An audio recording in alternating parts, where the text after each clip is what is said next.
नमस्कार, मी लीना। आज आपण करणार आहोत पटकन एकदम साधी सिंपल पण तेवढीच चमचमीत पनीर भुर्जी। पनीर भुर्जीचा एक व्हिडिओ मी ऑलरेडी अपलोड केलेला आहे, पण तो सिक्रेट मसाल्या सकट असा तो थोडासा लेंदी प्रोसेस होती त्याची। पण ही अगदी झटपट होणारी पनीर भुर्जी आहे आणि सर्वात सोपी पनीर भुर्जी आहे। चला तर मग कशी करायची बघूया। पॅन गरम करायला ठेवलाय। तेलाच्या ऐवजी इथे तुम्ही बटर वापरलं तरी चालेल।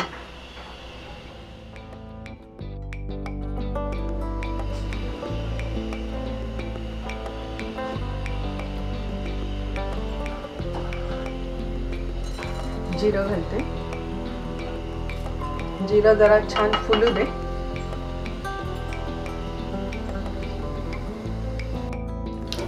जिरं छान फुललंय, आता आपल्याला त्याच्यात कांदा घालायचा आहे।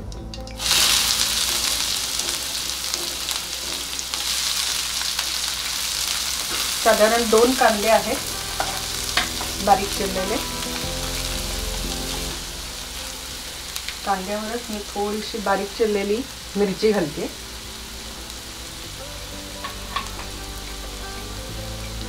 थोडंसं किसलेलं आलं।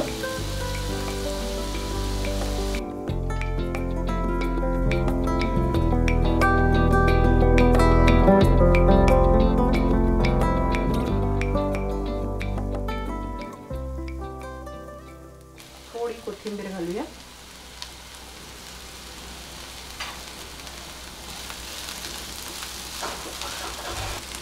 एक टोमॅटो चिरून ठेवलाय तो घालते।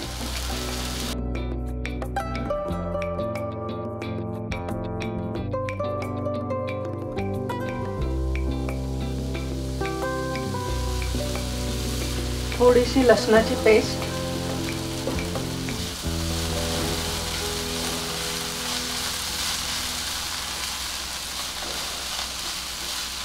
तुमच्याकडे आलं लसूण पेस्ट असेल तर ती घातली तरी चालेल। मी मगाशी आलं किसून घातलंय, त्यामुळे आता मी फक्त लसणाची पेस्ट घातली।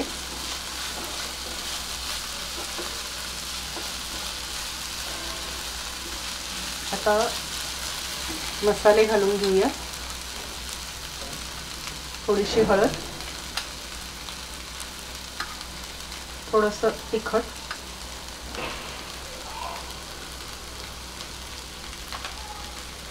थोडासा गरम मसाला, चवीनुसार मीठ। हे सगळं छान मिक्स करून घ्यायचं आहे।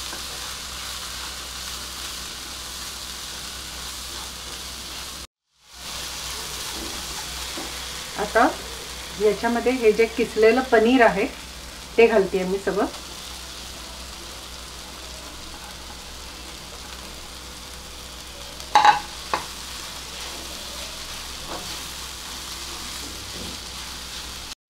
आणि या स्टेजला आपण थोडंसं दूध घालणार आहोत। दुधाने या पनीर भुर्जीला एक ओलसरपणा पण येतो आणि चवही छान येते।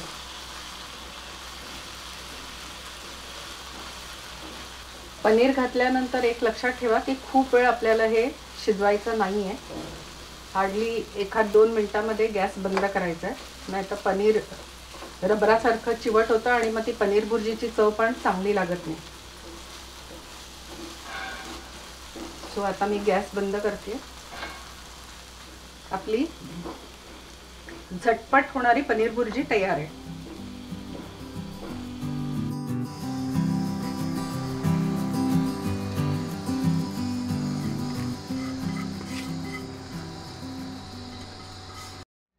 सिंपल 10 मिनिटात होणारी झटपट पण तेवढीच चमचमीत आपली पनीर भुर्जी तयार आहे। नक्की ट्राय करा ही रेसिपी। आणि ही रेसिपी आवडली असेल तर लीना सुगरणकट्ट्याला लाईक, शेअर आणि सबस्क्राईब नक्की करा। आणि अशाच छान छान रेसिपी बघायला आणि मला भेटायला उद्या नक्की या। तोपर्यंत बाय।